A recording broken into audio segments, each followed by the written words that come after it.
Cecilia Veleda, un gusto que estés acá.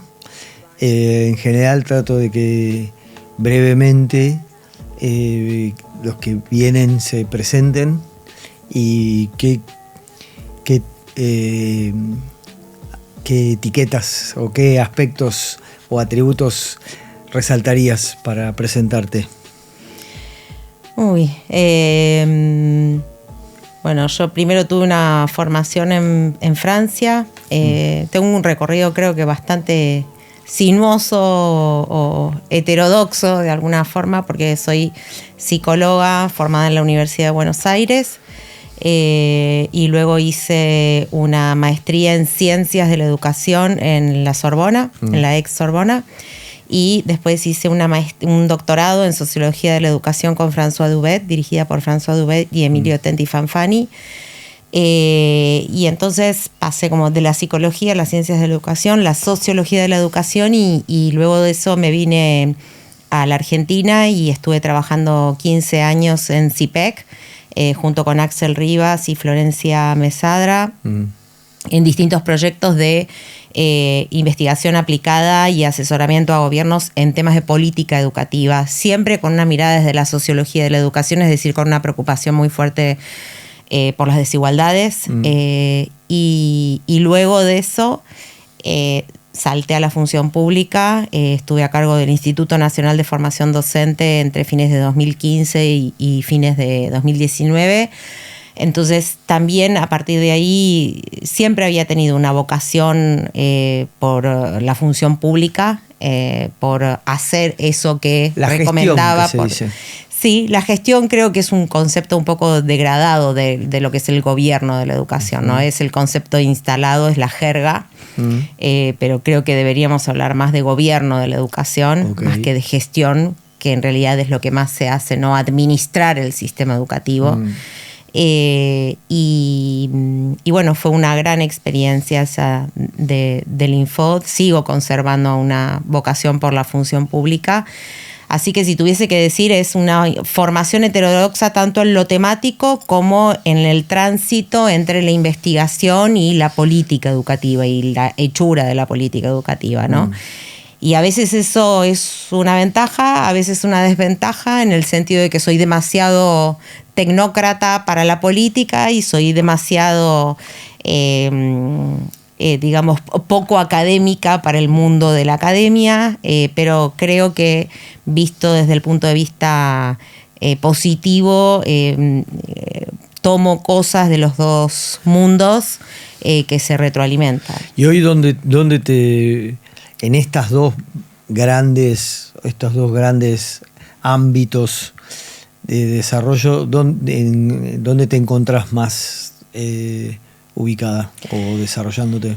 Y hoy estoy un poquito como en la intersección, diría. Sí, hoy estoy un poco en la intersección en el sentido de que estoy con un equipo asesorando a 3 provincias en materia de formación docente, entonces estoy de alguna forma trabajando más en lo técnico, pero en contacto con quienes toman las decisiones, entonces estoy cerca de los ministerios y de la toma de decisiones, pero asesorando desde afuera.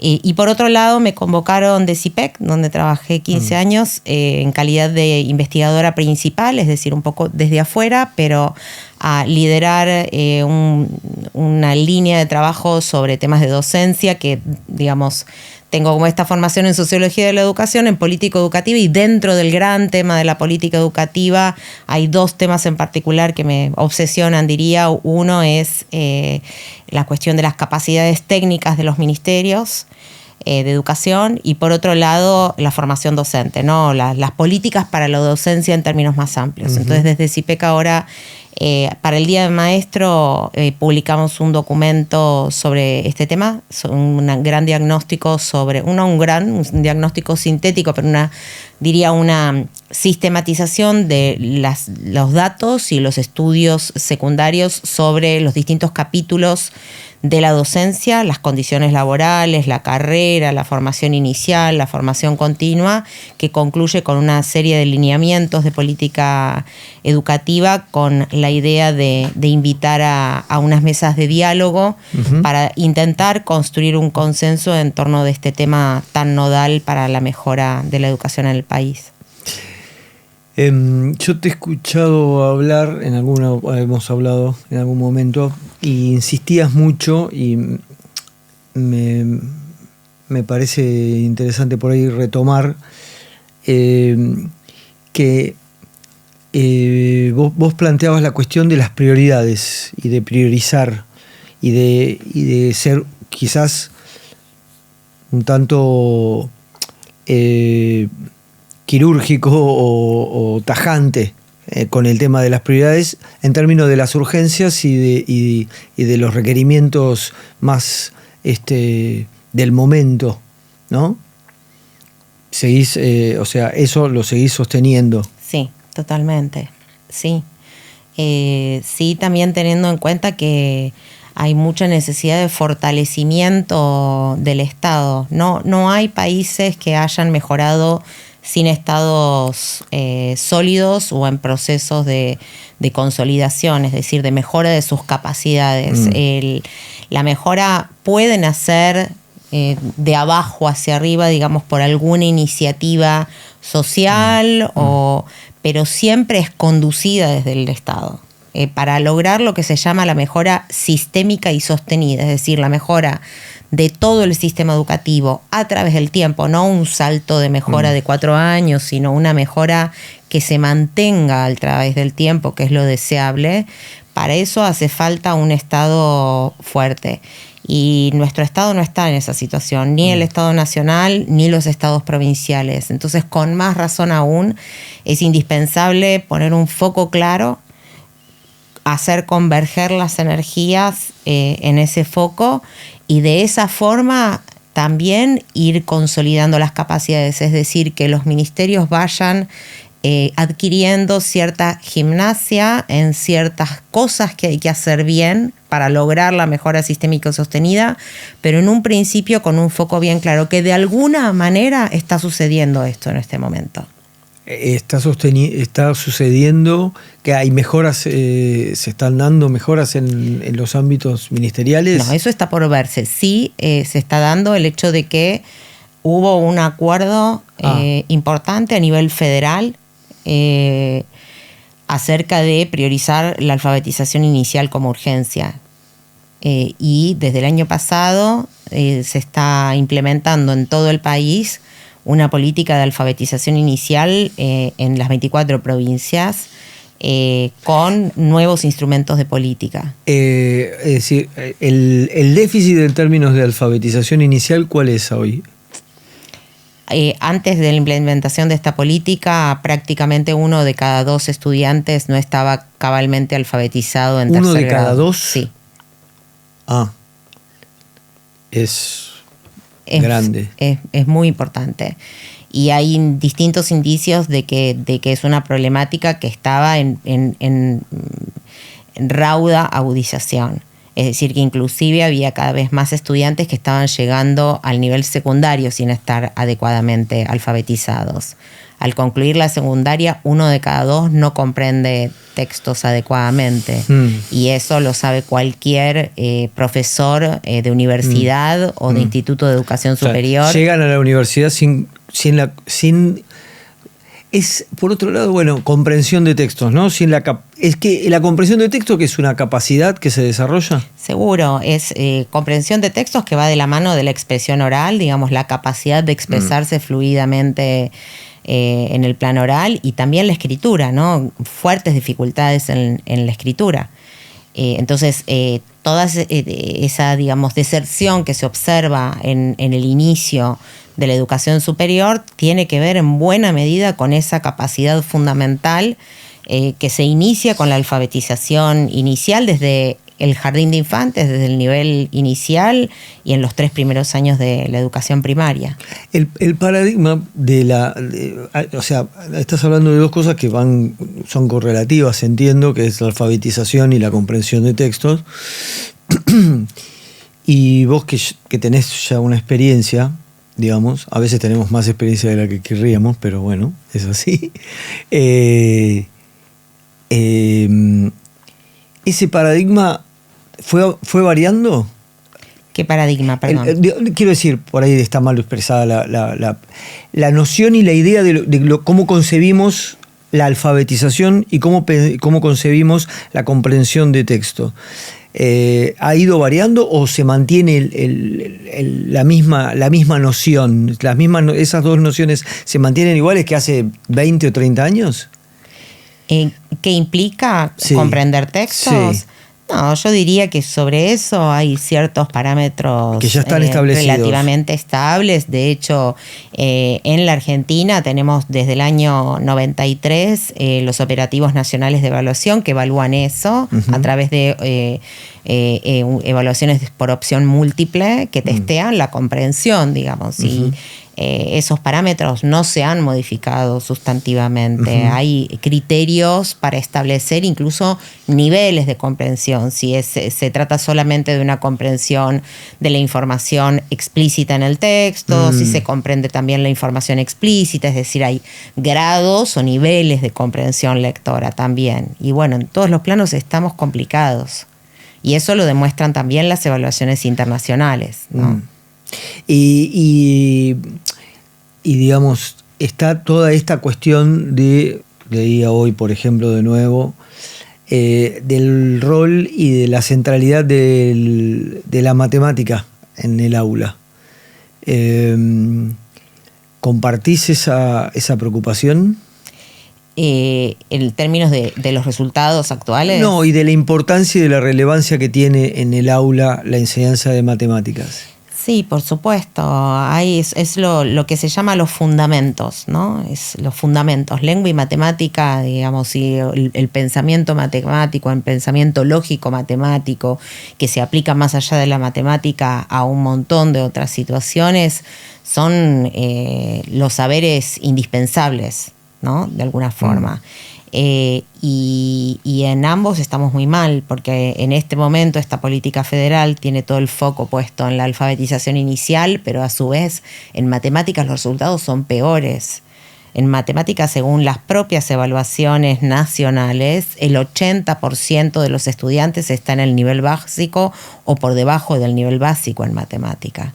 Entonces también tenemos problemas severos que va a haber que enfrentar también, pero insisto, lo ideal sería que luego de estos 4 años que se adquiera cierta gimnasia, como ciertas herramientas, se aceiten ciertas herramientas de la política educativa que no están afianzadas en la Argentina. ¿A qué me refiero? Por ejemplo, a establecer metas claras, a establecer metas de aprendizaje claros, a desarrollar buenos dispositivos de formación continua, a desarrollar buenos dispositivos de monitoreo del impacto de la formación continua. Los docentes se forman. ¿Qué sabemos luego de qué hacen en el aula? ¿Traducen, incorporan esos aprendizajes de la formación continua a la enseñanza cotidiana en el aula? ¿No? ¿Cuánta observación de clases hay por parte de un director a los docentes? ¿Cuánta observación de clases entre pares? ¿Cómo se va traduciendo eso en términos de resultados? ¿Cada cuánto tenemos que medir los resultados en términos de aprendizaje de los alumnos para ir teniendo un pulso oportuno del impacto de todo esto que estamos haciendo? ¿No es cierto? Toda esta es una gimnasia que se está implementando en las provincias en este momento y que nos saca un poco de lo que Axel Rivas llamaba regar y rezar, que es lo que ha imperado durante muchas décadas en la política educativa argentina, ¿no? Que casi la metáfora se explica por sí misma, pero es inyectar en general recursos, más que nada, recursos presupuestarios, de equipamiento, una computadora por estudiante, mejoras en distintos planos, pero y después me pongo a rezar, espero que eso convulsione de alguna forma y en realidad ni siquiera evaluó, porque no hay una cultura de la evaluación, no ya de los estudiantes, que se viene haciendo desde el año 93, pero de un uso de esa información para trabajar con las escuelas de manera en sintonía fina, digamos, ¿no? Con un seguimiento escuela por escuela. Vos estás hablando y, digamos, por un lado es muy claro que la educación requiere, para ver los impactos de ciertos tiempos, ¿no? Para chequear que determinadas acciones hayan impactado, necesitas ciertos tiempos que muchas veces son tiempos que se desacompasan respecto a los tiempos, digamos, de los calendarios electorales, por ejemplo, ¿no? Con lo cual estamos inevitablemente hablando de políticas de Estado, es decir, de políticas que se sostengan en tiempos que no son los tiempos electorales, ¿no? Y eso sumado a la tradición, a problemas que se dice por muchos lugares y en muchos ámbitos y desde muchas vertientes, de lo complejo que es instalar políticas de Estado en la Argentina, ¿no? Te quería hacer dos preguntas. Por un lado, en la región, porque vos conocés, y esto también me parece interesante, conocés las dinámicas regionales, ¿no? ¿Está enfocada, hay ejemplos de abordaje en la región de la educación con políticas de Estado? Bueno, es un desafío para toda la región, no es algo sencillo, ¿no? En una región muy tensionada políticamente, con mucha inestabilidad política en muchos países. Pero sí diría que hay otros países que lo vienen logrando mejor que en la Argentina, ¿no? Chile es un caso, inclusive con la alternancia. Ha sostenido ciertas políticas, ha sostenido todo lo que esos mismos llaman un sistema de aseguramiento de la calidad, mira el concepto, con una serie, digamos, con una institucionalidad incluso de actores extraestatales que velan por la continuidad de las políticas justamente. Por ejemplo, para cambiar el currículum en Chile hay que pasar por una comisión de expertos que aprueba o no el cambio curricular, externo al ministerio, por dar un ejemplo. En Ecuador existe el INEVAL, que es un instituto de evaluación, como si fuese un INDEC de la educación, externo al ministerio, donde el ministerio no tiene ningún tipo de injerencia. Y esa especie de INDEC educativo va evaluando y elaborando informes acerca de la evolución de los procesos educativos de la población. De los resultados educativos de los aprendizajes de los alumnos. Mirá. Y también evalúa a los docentes. Y evalúa a los docentes sí. también.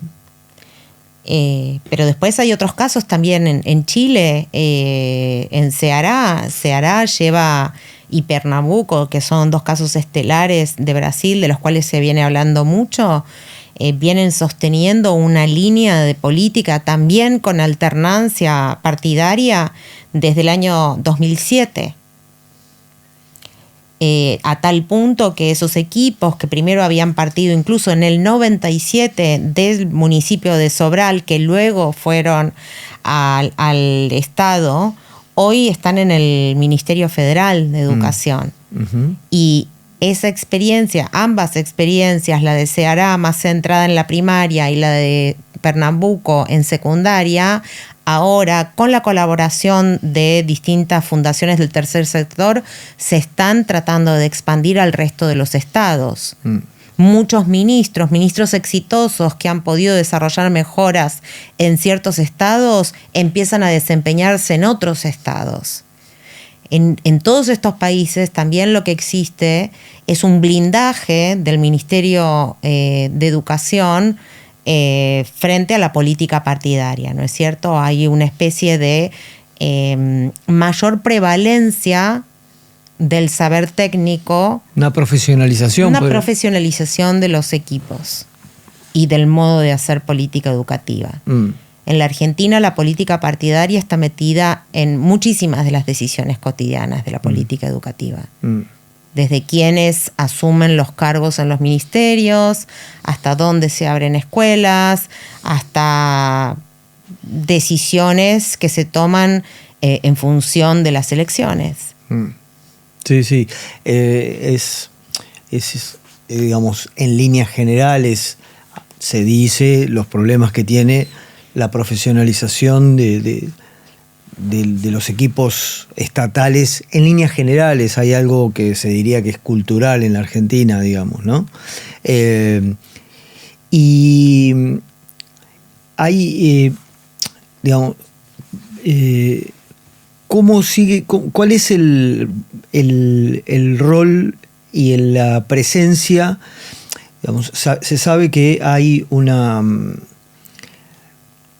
en muchos casos, hoy, las familias, en la medida de lo posible, en muchos casos, optan por la educación privada. ¿Cuál es más o menos el porcentaje de alumnos de primaria y secundaria que hoy están accediendo a la educación pública? El 70%. Sigue siendo muchísimo. Es la enorme mayoría. Por eso no podemos hablar de que los estudiantes caen en la educación privada, porque los que caen en la educación privada son una mayoría. Los que caen en la educación pública. En la educación pública, ¿no? La expresión utilizada sí, en su momento. Sí, que se cae en la educación pública. En la educación pública. Que se cae en la educación Exacto. pública. Los que caen en la educación pública son la mayoría. Claro. Es decir, no estamos hablando de la universidad, ¿no? que digamos, tiene otro...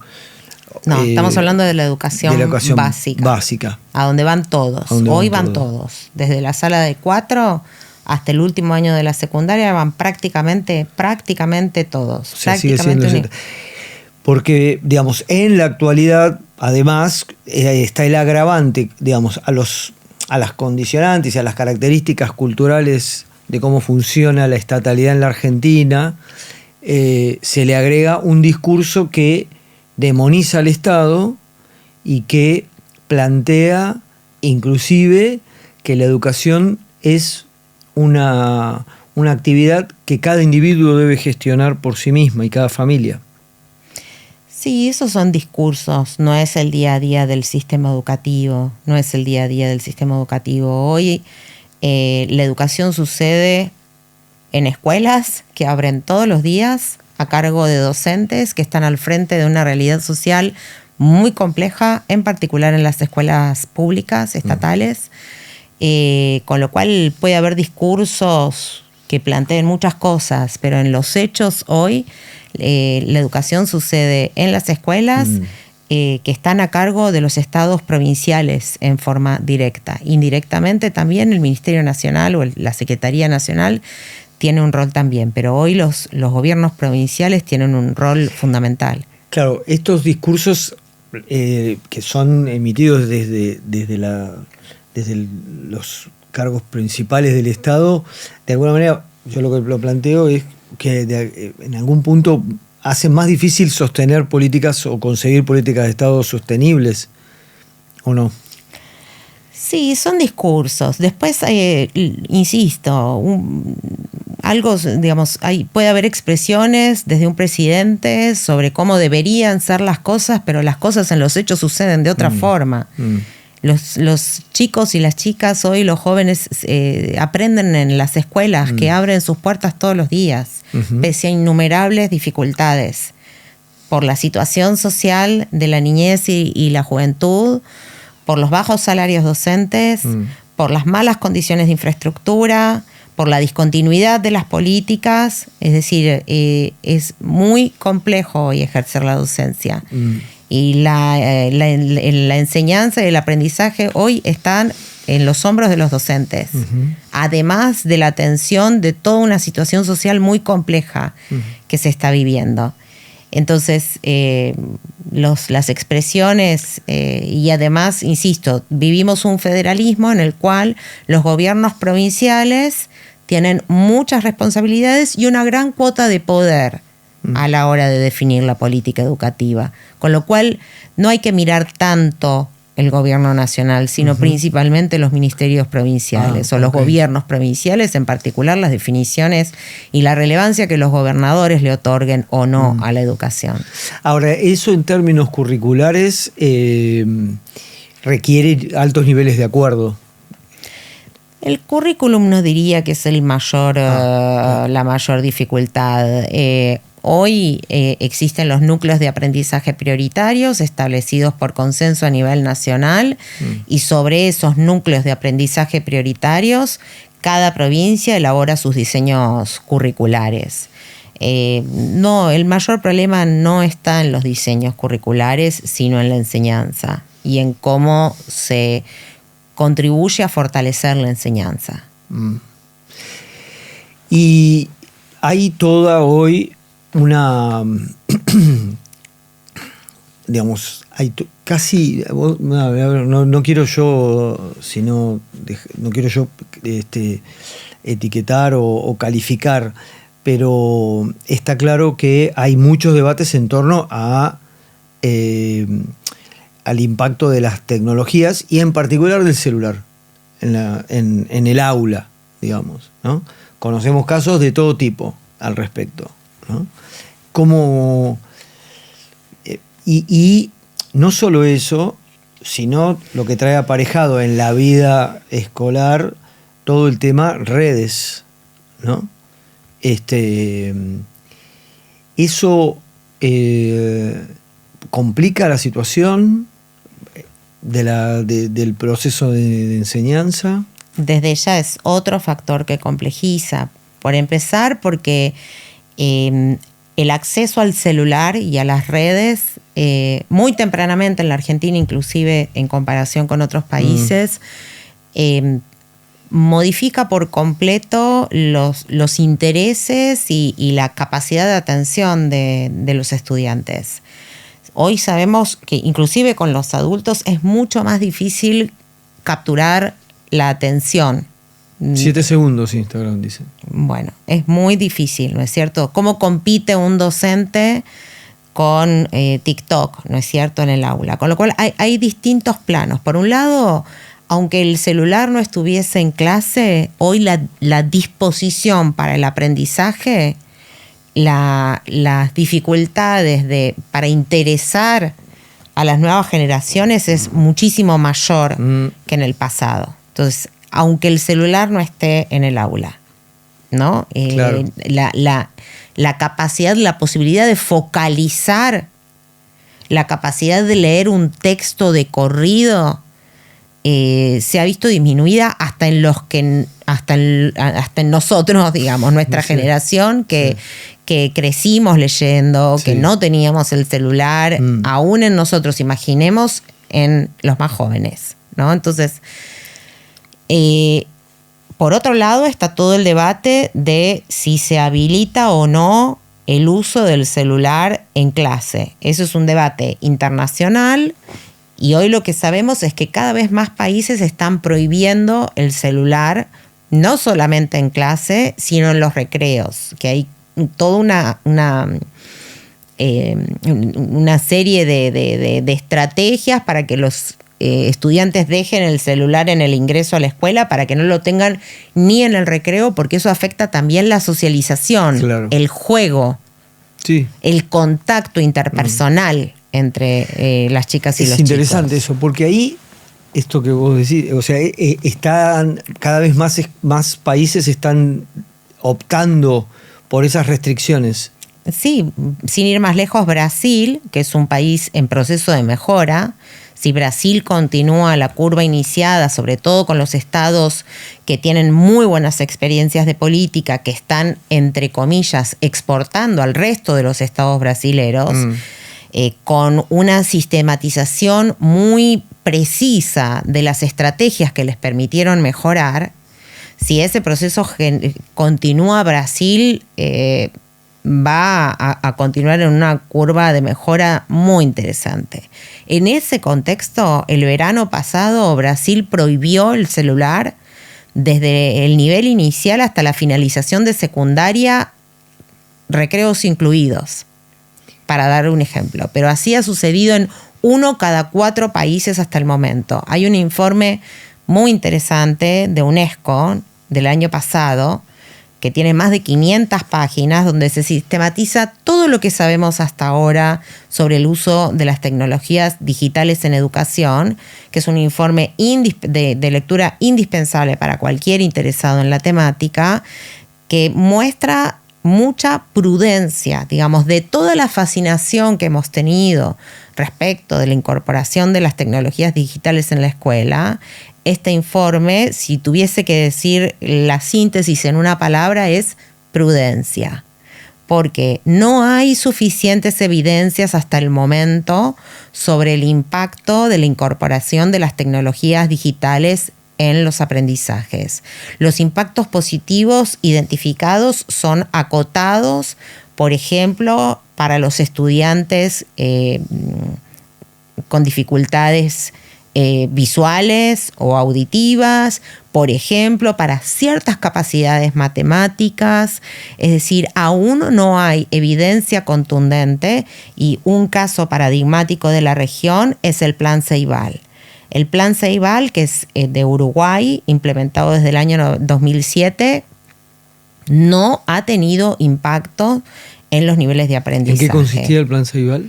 En la distribución de una computadora por estudiante, la generalización de la conectividad en todas las aulas, de alguna forma la digitalización del sistema educativo, es decir, los docentes tenían la posibilidad de enseñar, por eso Uruguay no tuvo problemas con la pandemia en el sentido de la continuidad pedagógica. Eso fue una ventaja en su momento, pero al día de hoy los resultados de Uruguay no se han movido sustantivamente.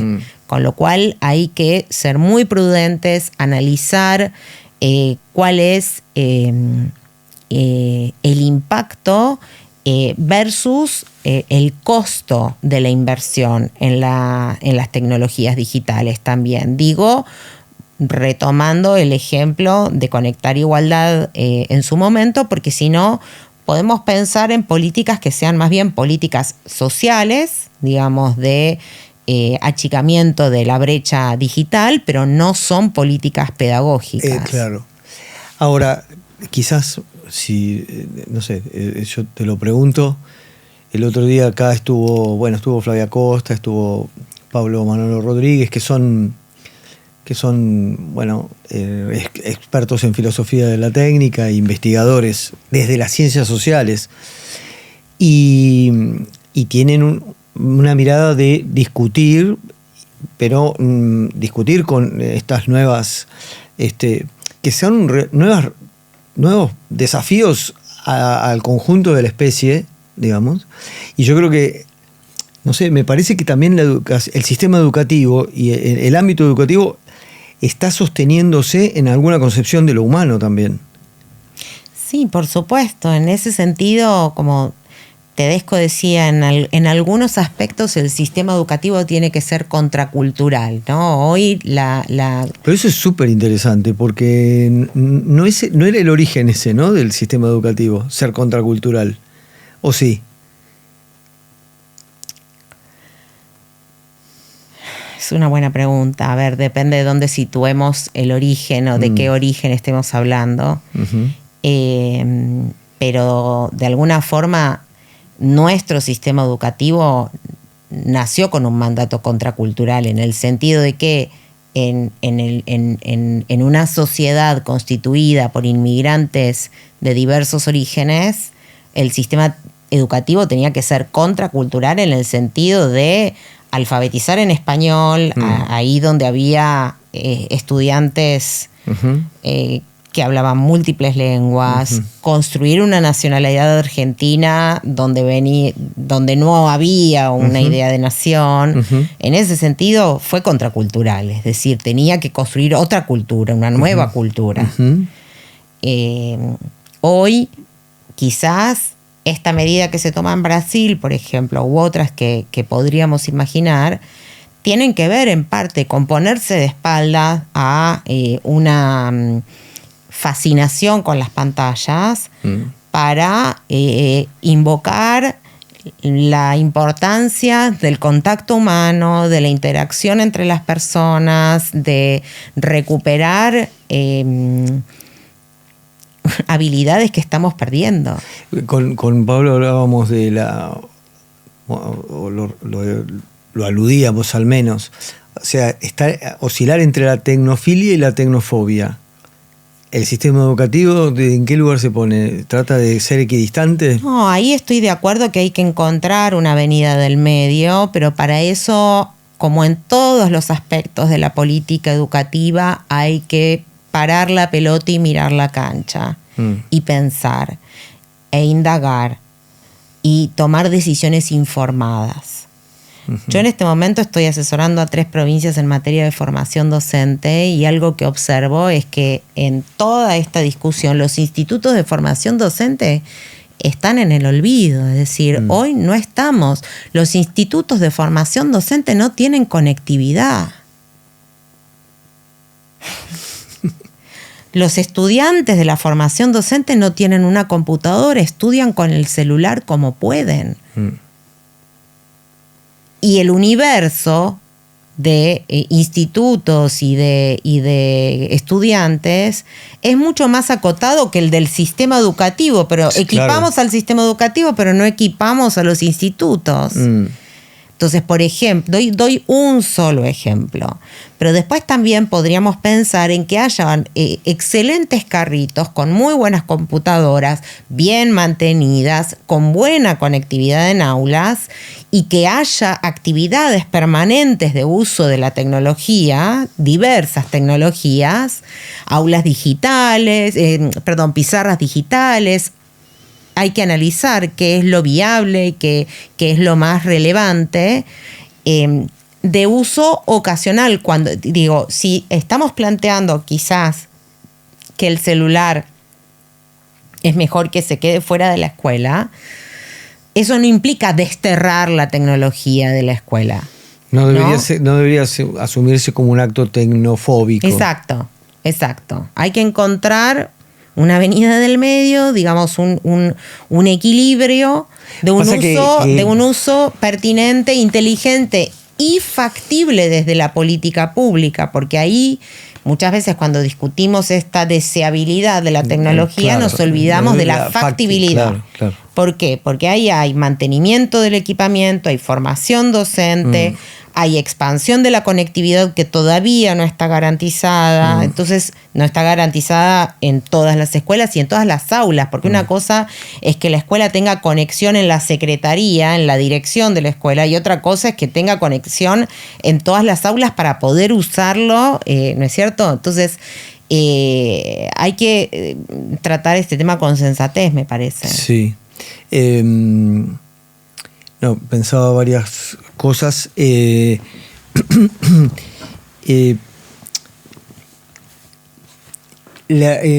Por un lado, me parecía interesante y creo que es un desafío. No lo considero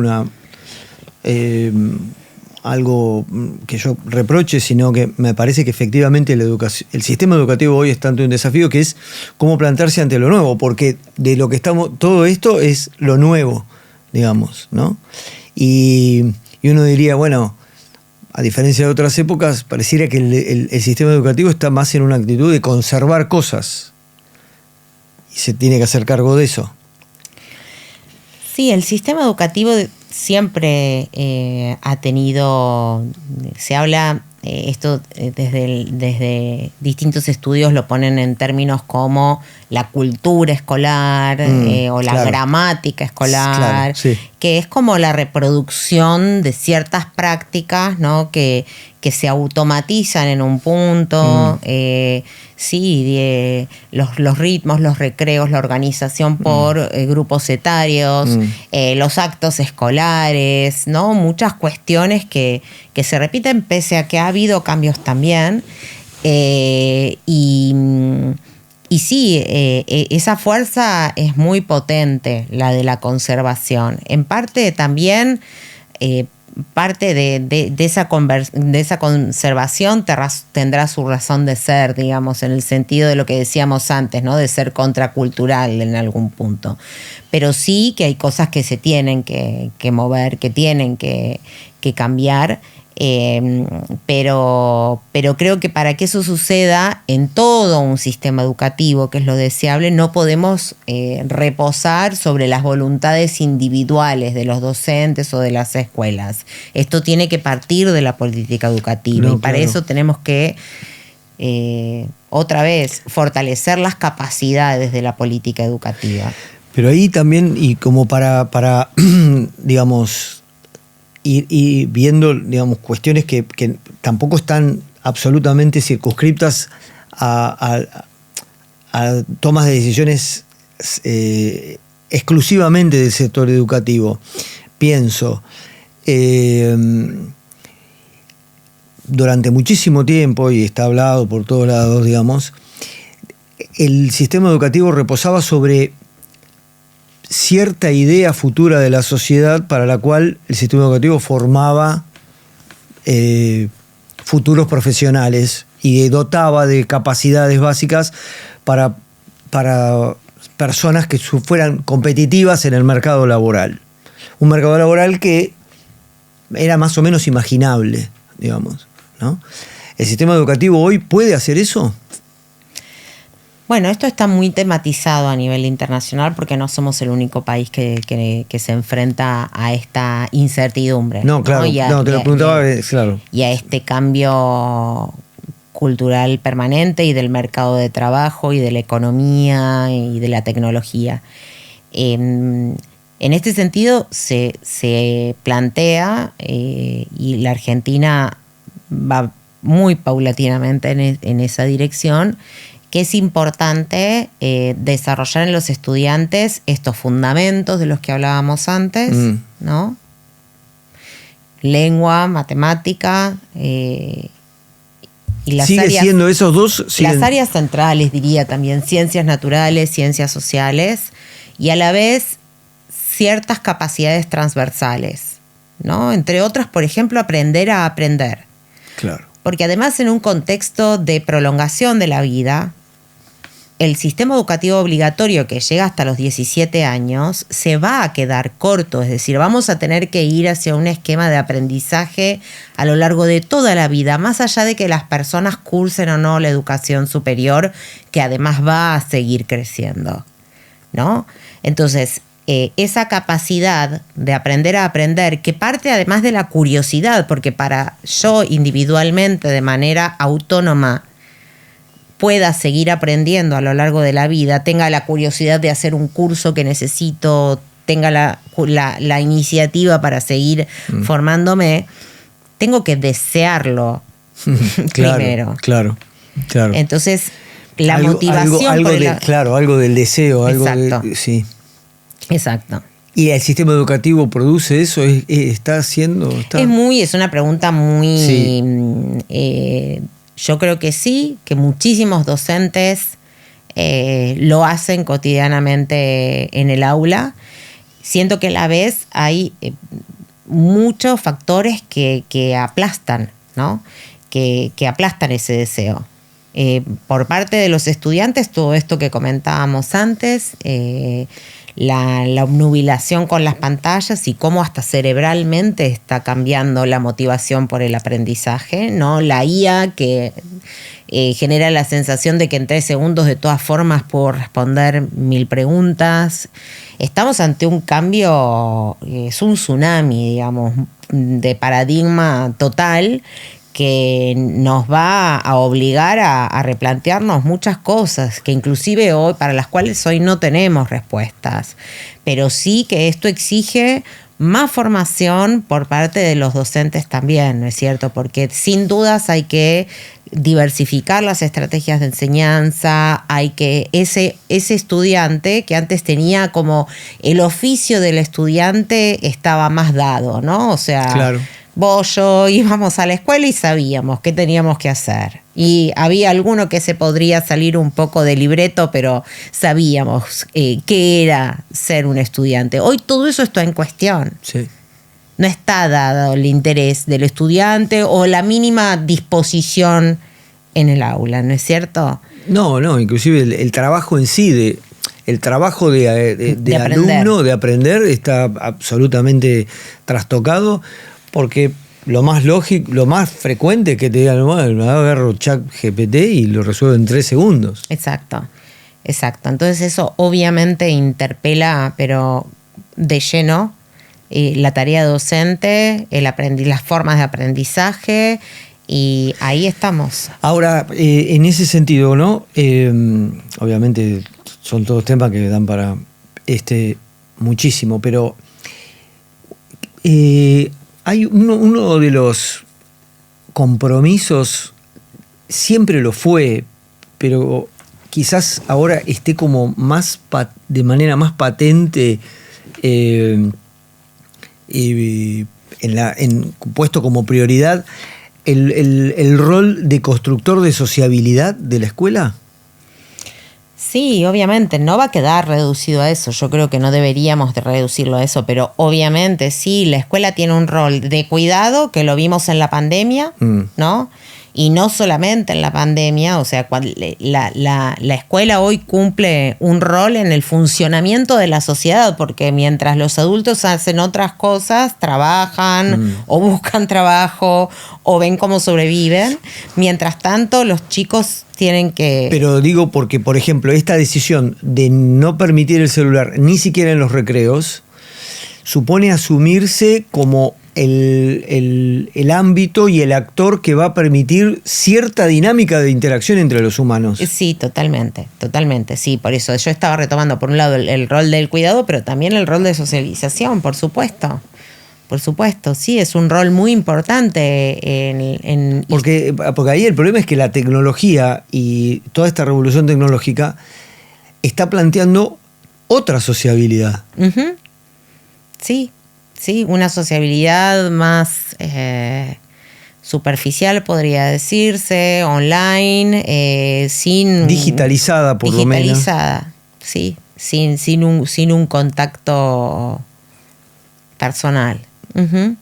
O sea que hay toda una afirmación del rol y del valor, lo voy a decir así, medio spinoziano, pero de los cuerpos en términos de la experiencia humana, que la educación se hace, de la cual la educación se hace cargo. Sí, pero que hace también al aprendizaje, porque vimos en la pandemia que las chicas y los chicos lo que querían era volver a la escuela, es decir, y no solamente para estar entre sí, el aprendizaje sucede de otra forma. Yo doy clases en nivel de maestría con adultos, y desde mi propia experiencia y la de los cursantes, no hay ni punto de comparación cuando nos encontramos, cuando los puedo observar, cuando puedo tener una interacción cara a cara, que cuando lo hacemos, obviamente que la educación en línea, la educación en los formatos virtuales han permitido una democratización y un acceso a personas, por ejemplo, que se encuentran en lugares... yo estaba en un taller y una chica estaba en un pueblo remoto de África. Por eso, exacto. Hoy esa ubicuidad tiene sus ventajas en el acceso, en la democratización, en las posibilidades de formación. Expandió por completo las posibilidades. Eso no quita que, sobre todo para las edades de la educación obligatoria, de los chiquitos de 3, 4, 5 años, la primaria e incluso la secundaria, la educación presencial sea fundamental, no solo por el cuidado y la sociabilidad, sino por el aprendizaje también. Tiene consecuencias cognitivas, digamos. Exacto. Sí, definitivamente. Que se pueden complementar. Claro. Con herramientas de la tecnología. Por ejemplo, hoy también hay hay desarrollos de plataformas adaptativas para acelerar aprendizajes de los saberes indispensables de lengua y matemática, ya muy probadas, a bajo costo, que podrían utilizarse siempre con la mediación del docente. ¿No? Pero el grueso de la educación hoy sigue sucediendo en las escuelas. principalmente a través de la interacción docente-alumno. Este año UNESCO organizó un congreso enorme hace pocas semanas en Chile sobre la relevancia de los docentes. Entonces, es un tema, las políticas para la docencia siguen siendo estratégicas para cualquier país que quiera mejorar. Y ahí hay una exigencia en poner en valor el rol del docente en la sociedad. Y sí, totalmente. Y eso, jerarquizarlo. Y sí, y eso implica distintas cuestiones. Pero no solamente jerarquizarlo no implica no solamente digo, la cuestión salarial. Exacto, a eso iba, exactamente. Por supuesto, es un componente fundamental para cualquier profesión y para cualquier persona, ¿no es cierto? Y es una tarea lo suficientemente compleja y relevante como para que como sociedad la reconozcamos especialmente. Pero a la vez hay otros componentes del prestigio profesional que tienen que ver, por ejemplo, con las exigencias de formación, con las exigencias de concurso, con ciertos requisitos para ser docente que deberíamos revisar. Y también de reconocimiento de la tarea, ¿no? Cambiar desde los discursos de la política hacia la docencia, ¿no? Reconocer el trabajo bien hecho. Tampoco tenemos eso, ¿no es cierto? Da lo mismo, es como cambalache, ¿no? La Biblia junto al calefón. Da lo mismo el docente, que hoy, pese a todo, hay muchísimos docentes que hacen su trabajo con compromiso, con conciencia. Cualquiera que tiene contacto con el sistema educativo lo ve. Porque de lo que más se habla es del ausentismo docente o de los paros, pero al lado de eso... No, que tienen vacaciones no sé cuánto tiempo. Hay 1.200.000 docentes y más de... Así que imaginémonos la diversidad de situaciones. Sí. Hay muchísimos docentes que en condiciones adversas siguen haciendo su trabajo a conciencia, con compromiso y con pasión. Ayer mismo estuve en un instituto de formación docente y la directora comentaba cosas como que ponía de su bolsillo dinero porque muchos de los estudiantes están en situaciones económicas muy complejas, ponían dinero de su bolsillo para darles bolsas de alimentos cada 15 días a los estudiantes de la formación docente. O que salían de su casa aún de vacaciones y sin darse cuenta iba al instituto automáticamente por la costumbre de vivir en el instituto de formación docente y pasar ahí más de las horas exigidas por su contrato profesional. Esta cuestión del compromiso, ¿no? Que no es solamente un atributo profesional técnico, sino hay otro tipo de entrega, ¿no? Y además pensaba que quizás en el relato de vida de casi todas las personas siempre hay algún docente que ha tenido una impronta vital en nuestras vidas, ¿no? Es decir, ese docente con esa actitud, con ese compromiso, con esa entrega, además de sus dotes o lo que fuera, nos ha marcado a todos, digo, ¿no? Sí, por supuesto. Esa vocación, el concepto de vocación está muy